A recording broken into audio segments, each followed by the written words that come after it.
The text arrived at 11:47 p.m. on a Tuesday. Derek, big news. I'm being promoted to Senior VP of Operations at TechCore Industries.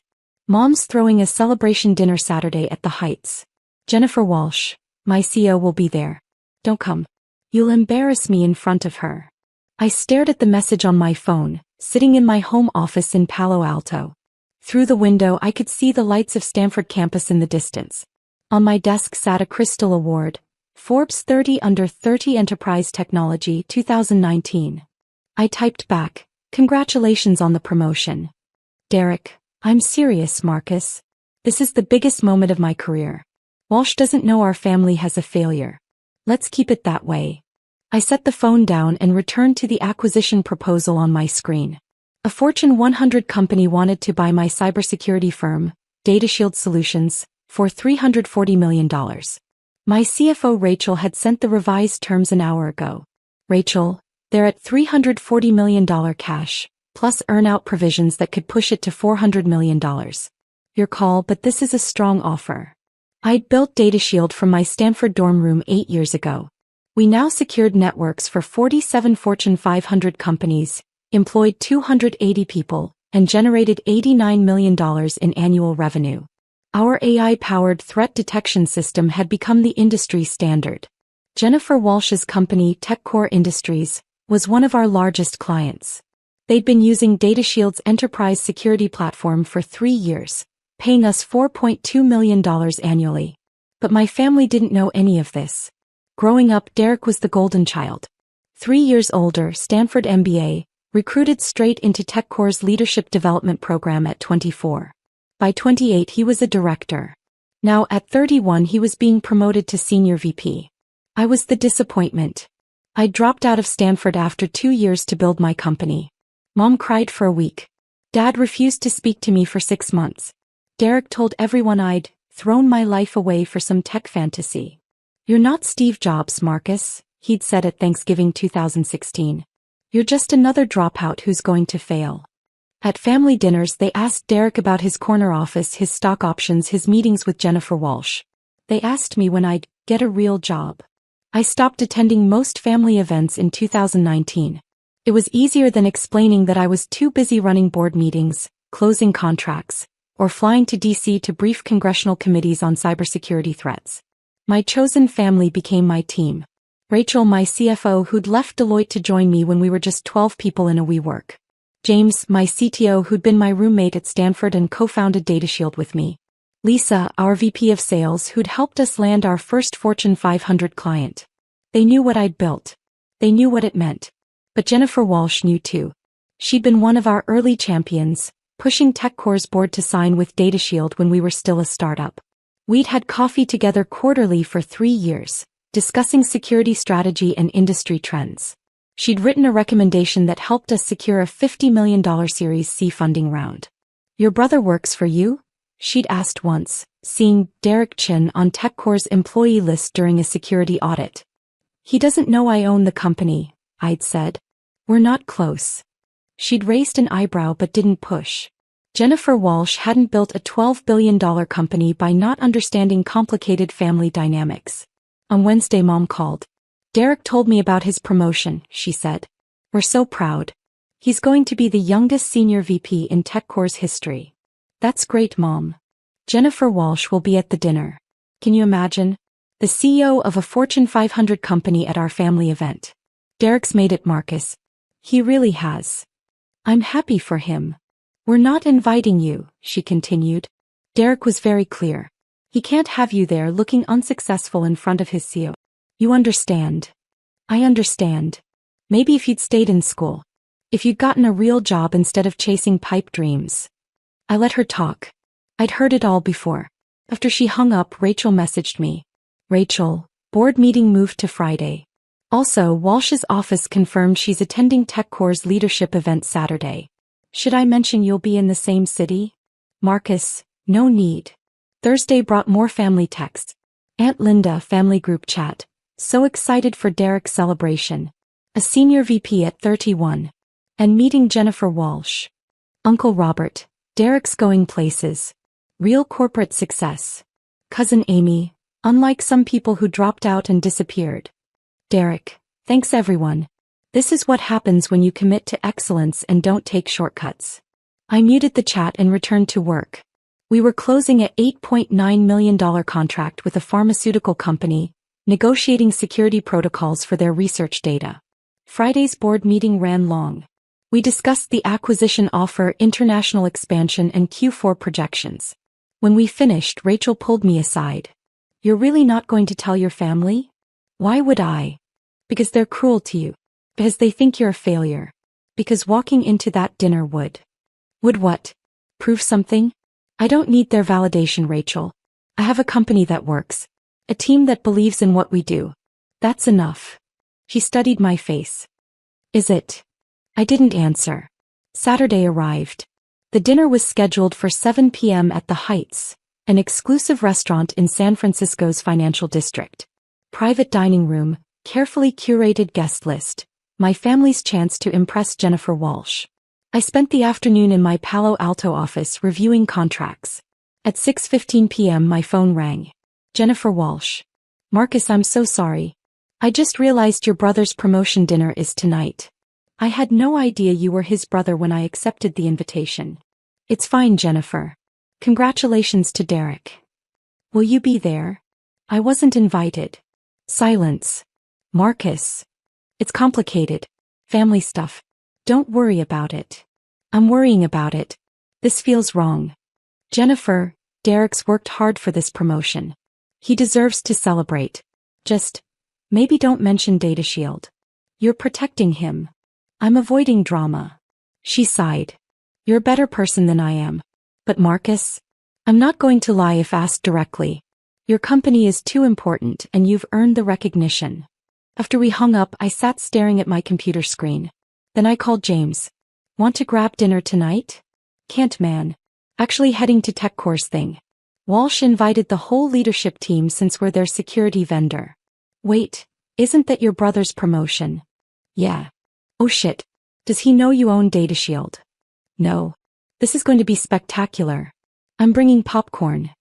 At 6:45 p.m., I was still working when Rachel appeared in my office doorway. I laid out your suit.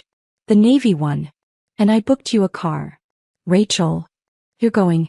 I've worked for you for 6 years, Marcus. I've watched your family treat you like garbage while you built something incredible. You're going to that dinner. I don't need to prove anything. This isn't about proving anything. It's about not letting them erase you. You exist. What you've built exists. Stop hiding. 20 minutes later, I was in the back of an Uber wearing my navy suit and feeling absurd. I texted Jennifer. Marcus, I might stop by after all. If that's okay. Jennifer, more than okay. I'll save you a seat. The Heights occupied the top floor of a glass tower overlooking the bay. I arrived at 7:23 p.m. Through the windows of the private dining room I could see my family. Mom in her best dress. Dad looking proud. Derek at the head of the table gesturing animatedly. And Jennifer Walsh listening politely, wine glass in hand. I stood in the hallway watching. I could still leave. I could go home, finish reviewing the acquisition terms, pretend this dinner wasn't happening. My phone buzzed. James, with photo of the dining room, your brother just told Jennifer Walsh about his vision for corporate success. She's trying not to laugh. Get in here. I walked to the entrance. The maitre d' checked his list. Name. Marcus Chen. I'm Derek Chen's brother. He frowned. I'm sorry, sir. You're not on the list. I know. But Jennifer Walsh invited me. He glanced toward the dining room, uncertain. Before he could respond, Jennifer appeared in the doorway. She must have seen me from her seat. Marcus. You made it. She crossed the hall and hugged me. Come in, please. The maitre d' stepped aside. As we entered the private dining room, conversations died. Mom's fork stopped halfway to her mouth. Dad's eyes widened. Derek, mid-sentence in some story, went silent. Everyone, Jennifer said warmly, I hope you don't mind, but I invited Marcus to join us. He's an old friend. Derek found his voice first. Marcus? What are you doing here? I told you not to come. Jennifer invited me, I said quietly. Jennifer doesn't. Derek turned to his CO. I'm sorry, Ms. Walsh. My brother wasn't on the list for a reason. He's not really part of the corporate world. I didn't want him to feel out of place. Derek, Jennifer interrupted gently. Marcus and I have known each other for years. You what? Mom stood up. I'm so sorry, Ms. Walsh. Marcus should have explained that he wasn't invited. He dropped out of Stanford years ago. He doesn't understand professional environments. I stayed silent, watching Jennifer's expression shift from polite to something colder. He dropped out of Stanford? Jennifer repeated. To chase some tech startup fantasy, Dad added. Never amounted to anything. We're embarrassed, honestly. Derek's the successful one. That's why we didn't want Marcus here tonight. I see, Jennifer said. Marcus, why don't you sit here? She gestured to an empty seat beside her at the head of the table, directly across from Derek. Jennifer, really, Derek said. You don't need to be polite. Marcus can leave. This is my promotion dinner. Oh, I'm not being polite. Jennifer's voice had an edge now. Marcus, please sit down. I sat. The room felt frozen. Aunt Linda leaned toward Mom, whispering just loud enough to hear. Why is the CEO being so nice to him?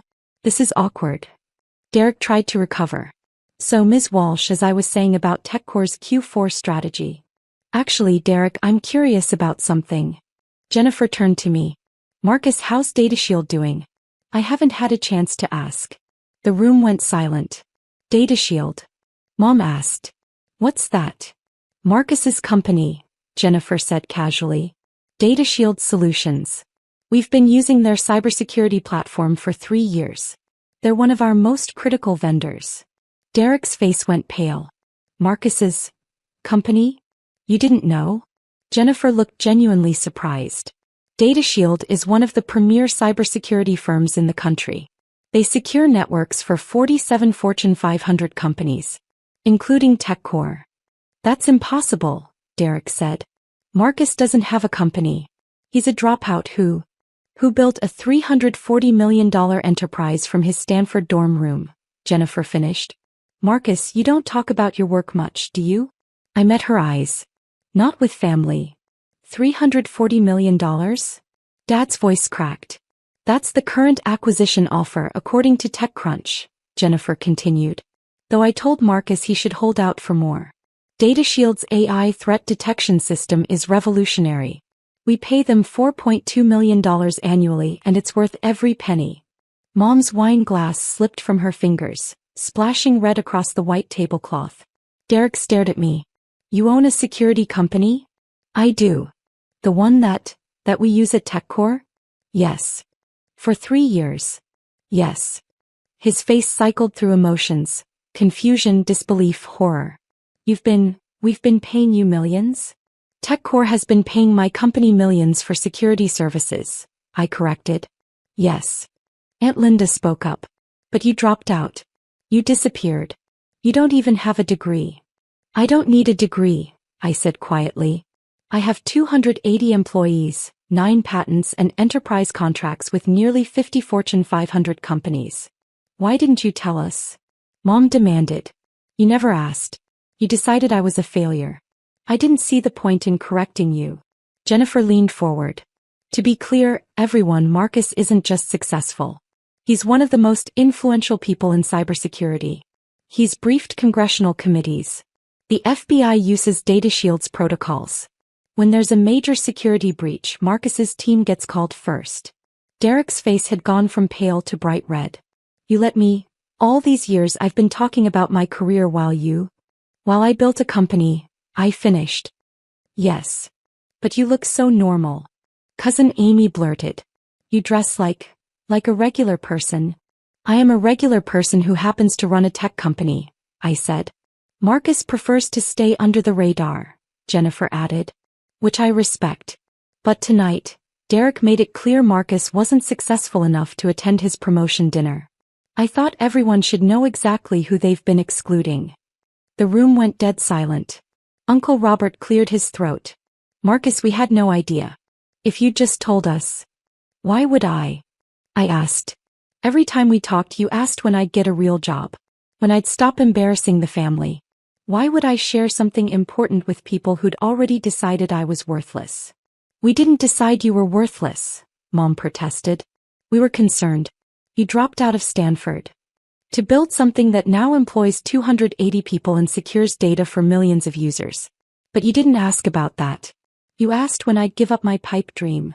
Derek's hands were shaking. I told Jennifer Walsh my brother was a failure. You did, I confirmed. I told my CEO, the CEO of a company that pays your company millions, that you were an embarrassment. You did. Oh my God. He put his head in his hands. Oh my God. Jennifer's expression was unreadable.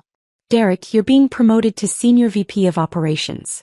Part of that role is vendor management and strategic partnerships. DataShield is one of our top 5 critical vendors.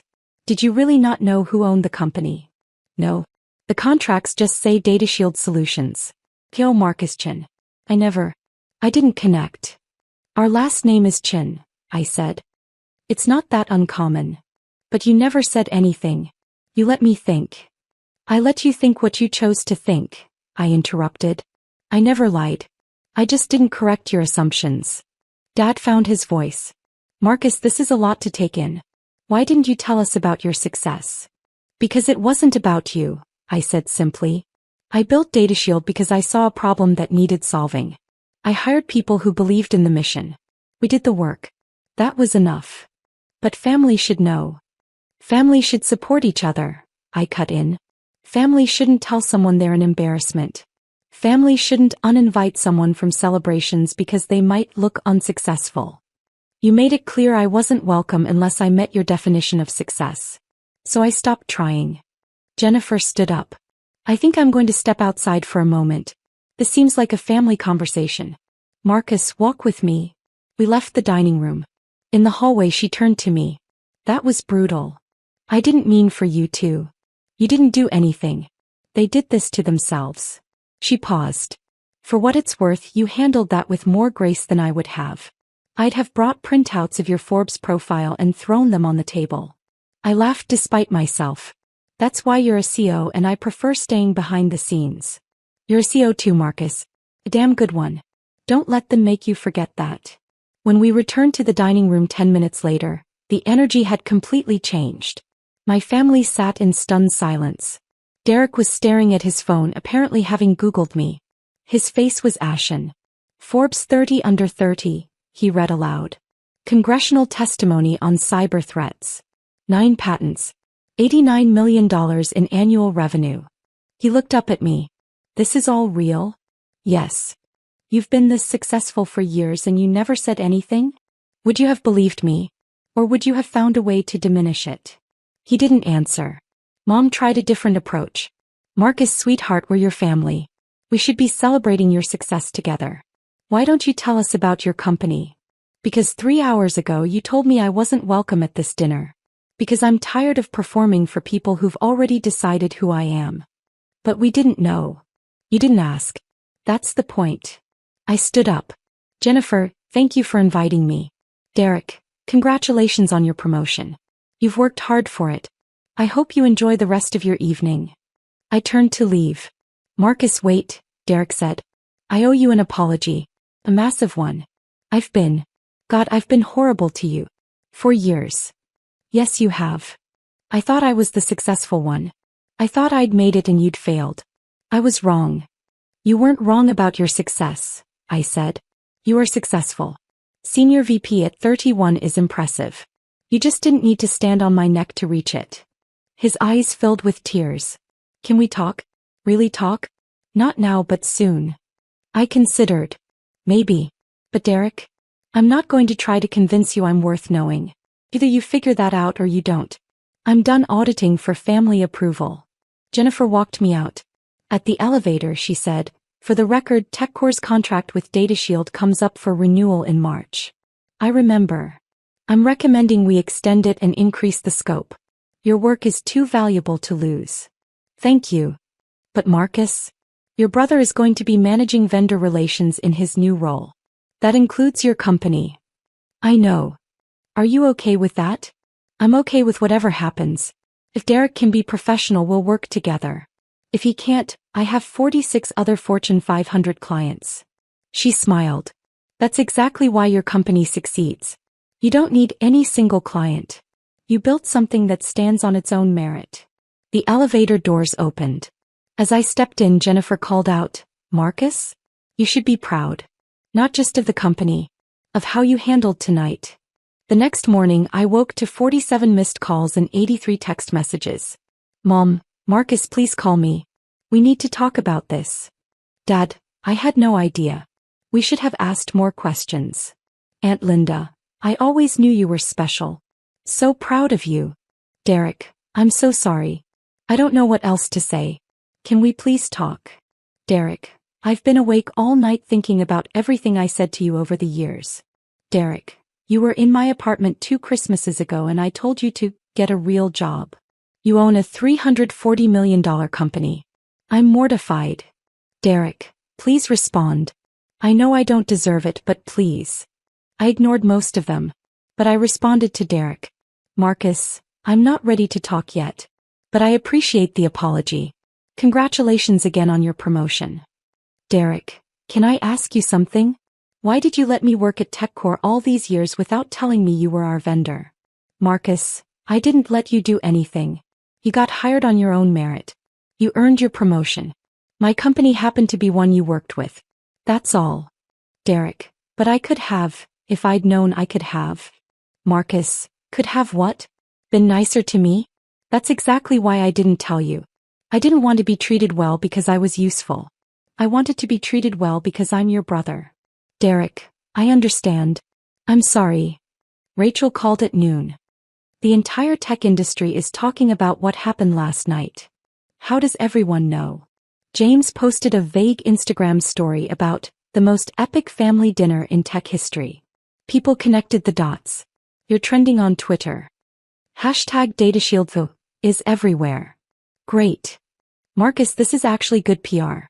Everyone's talking about how humble you are, how you built success without bragging about it. Forbes wants to do a profile. TechCrunch wants an interview." "No.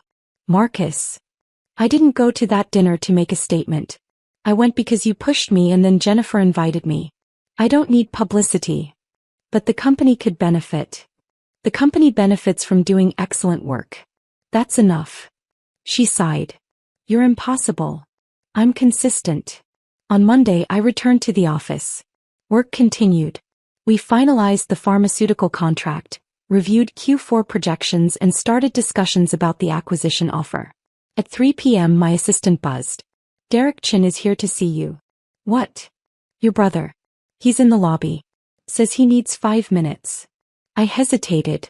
Then, "Send him up." Derek entered my office looking like he hadn't slept in days. His suit was wrinkled, his tie loose. He stared around the space. The floor-to-ceiling windows, the Stanford engineering degree on the wall despite my dropout status. I'd finished it online in 2020. The awards and patents displayed on shelves. "This is your office?" "Yes. It's bigger than mine." "Derek. I'm not here to compete," he said quickly. "I'm here to apologize. Really apologize. Not just for Saturday but for everything. For 10 years of treating you like you were less than me. For assuming I knew better because I stayed in traditional corporate structure.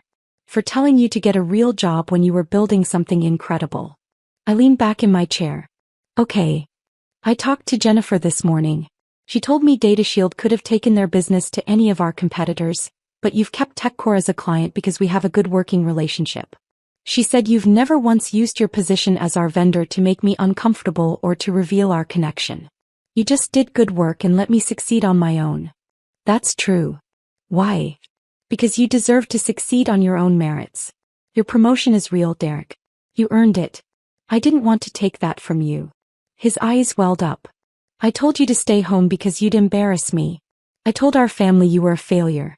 I spent a decade punching down at someone who was secretly more successful than I'll ever be, and you still protected my career." "I didn't do it for you," I said. "I did it because I'm not interested in revenge or one-upmanship. I built something I'm proud of. That was always the goal." He sat down without being invited. "Can I ask you something? When did you stop caring what we thought?" "Around 2018. I just closed a $30 million Series B funding round. Forbes interviewed me.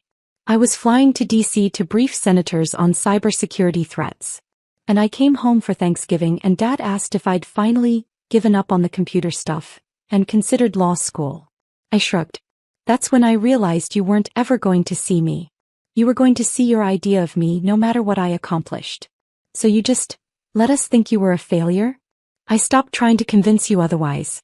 There's a difference. Derek was quiet for a long moment. I want to do better. I know I don't deserve another chance, but I want to try. Can we start over? I don't know if we can start over, I said honestly. Too much has happened. But maybe we can start fresh. If you're willing to see me as I actually am, not as who you assumed I was. I am. I swear I am. Then we can try. He stood up relieved. At the door he paused. Marcus, for what it's worth, I'm genuinely impressed by what you've built. Not just the money or the success, but the mission. Data Shield matters. It protects people. That's bigger than anything I'm doing. You're helping run a company that employs 15,000 people, I said. That matters too. We don't need to compete, Derek. There's room for both of us to be successful. After he left, Rachel appeared in my doorway. How'd it go? He apologized. We're going to try to rebuild. Are you okay? I thought about it. Yeah, think I am. Saturday was brutal, but it also freed me from something. I don't owe them my success story anymore. I don't owe them proof. They either believe in me or they don't, but it doesn't change what I've built. That's very healthy and mature, Rachel said. Now can we please accept some of these interview requests? The marketing team is dying. Fine. One interview. Pick the least annoying publication. He grinned. I'll do my best. 3 months later, TechCore renewed their DataShield contract with a 40% increase in scope. Derek managed the relationship professionally. We had coffee once a month, slowly rebuilding something that resembled a sibling relationship. Mom and Dad tried to overcompensate, telling everyone about our son the CEO. I tolerated it but kept them at arm's length. Trust, once broken, doesn't heal overnight. The Forbes profile ran in March. The headline read, "The cybersecurity CEO who built a $340 million company while his family thought he was a failure." Jennifer Walsh texted me when it published. Jennifer, excellent article. Though they could have mentioned you're also humble, kind, and one of the most decent people in tech. Marcus, that wouldn't fit the narrative. Jennifer, true. Hey, are you coming to TechCore's Leadership Summit in June? I'm keynoting. Would love to have you as a guest. Marcus, will Derek be there? Jennifer, yes. But Marcus? He's not the same person who told you to stay home. People can grow. Marcus, I'll think about it. Jennifer, that's all I ask. I did attend the summit. I sat in the front row while Derek presented on operational excellence. He was good at his job. He'd earned his success. Afterward, he found me in the lobby. Thanks for coming. You did well up there. I kept thinking about what you said. About how there's room for both of us to be successful. I'm trying to remember that. Good. We stood there awkwardly for a moment. Then Derek said, I told some of my team about you. About DataShield. About what you've built. Not to brag or claim reflected glory, just to, I don't know, acknowledge that my brother is someone worth knowing. Thank you. Want to grab dinner? Not a family thing. Just us. I'll buy, since apparently I work for a company that pays your company millions. I laughed. Sure. Why not? As we walked out of the hotel, Derek said, Can I ask you something? Do you ever regret dropping out of Stanford? Taking the harder path? No, I said. I built exactly what I wanted to build. I did it my way with people I trusted. I have zero regrets. Even about us. About the family stuff. I considered. I regret that it took 10 years and a public confrontation for you to see me. But I don't regret protecting myself. I don't regret building something that didn't require your validation to exist. That's fair. We walked in silence for a bit. Then Derek said, I'm genuinely proud of you. I should have said that years ago. I'm saying it now. I appreciate that. Do you think we'll be okay? Eventually. I think we're figuring it out, I said. That's enough for now. And it was.